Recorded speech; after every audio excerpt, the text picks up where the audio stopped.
Digestion की summary को समझते हैं। Buccal cavity, oesophagus, stomach, liver, pancreas, small intestine, large intestine. So buccal cavity में सैलिवरी ग्लैंड है, एंजाइम एमिलेज टाइलिन है और काम किस में है, एक्ट करता है स्टार्च में, और वो एंड प्रोडक्ट मिलता है माल्टोस। ठीक है, तो माउथ में बक्कल कैविटी में क्या हुआ, सैलिवरी ग्लैंड। इसोफेगस में कुछ कोई भी एंजाइम नहीं है। देन अगेन स्टोमक में fundic glands, main gastric gland है, पेप्सिन है, रेनिन है, सिर्फ रूमिनेंट में पाया जाता है और कुछ अमाउंट ह्यूमन इन्फेंट्स में गैस्ट्रिक लाइपेस है।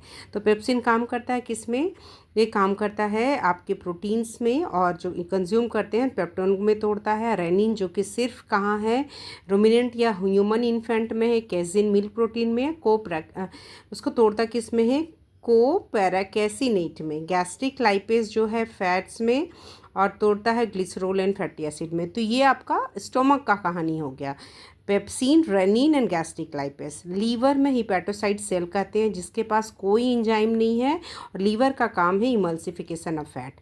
चलते हैं पैनक्रियास को। पैनक्रियास के बाद एसिनी है, इसके एंजाइम का नाम है trypsin, chymotrypsin, carboxypeptidase, pancreatic amylase, pancreatic lipase. Pancreatic amylase को एमिलॉप्सिन कहते हैं, पैनक्रियाटिक लाइपेज को स्टिप्सिन कहते हैं, पैनक्रियाटिक न्यूक्लियसेस। तो ट्रिप्सिन प्रोटीन में काम करता है, पेप्टोन एंड पॉलीपेप्टाइड में, ब्लड प्रोटीन में भी, कोगुलेशन में। कीमोट्रिप्सिन मिल्क प्रोटीन में, कोगुलेशन में। कार्बोक्सीपेप्टिडाइज पेप्टाइड को डाइपेप्टाइड एंड एमिनो एसिड में। अमीलेज तो आपको पता ही है, starch into maltose, lipase fat, glycerol fatty acid, nucleus जो है RNA DNA nucleotide.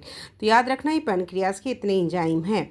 Small intestine में क्रिप्टोफ लिम्बरकन है जिसके पास एंजाइम है 9 enzyme, enterokinase, trypsin, dipeptidase, lipase, maltase, then sucrase, lactose, nucleotidase, nucleosidase.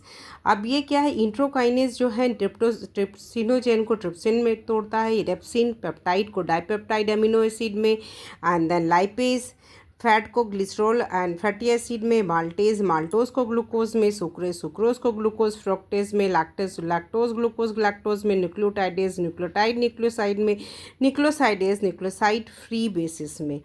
अब याद रखना है लार्ज इंटेस्टाइन के पास कोई डाइजेस्टिव एंजाइम नहीं है, सिर्फ म्यूकस है और ये फीसस को लुब्रिकेशन प्रोवाइड करता है। तो ये एंजाइम्स हुए, आप इसको याद कीजिए। अलॉन्ग विद दैट इसका क्या सबस्ट्रेट है और एंड प्रोडक्ट्स है, काइंडली रिवाइज।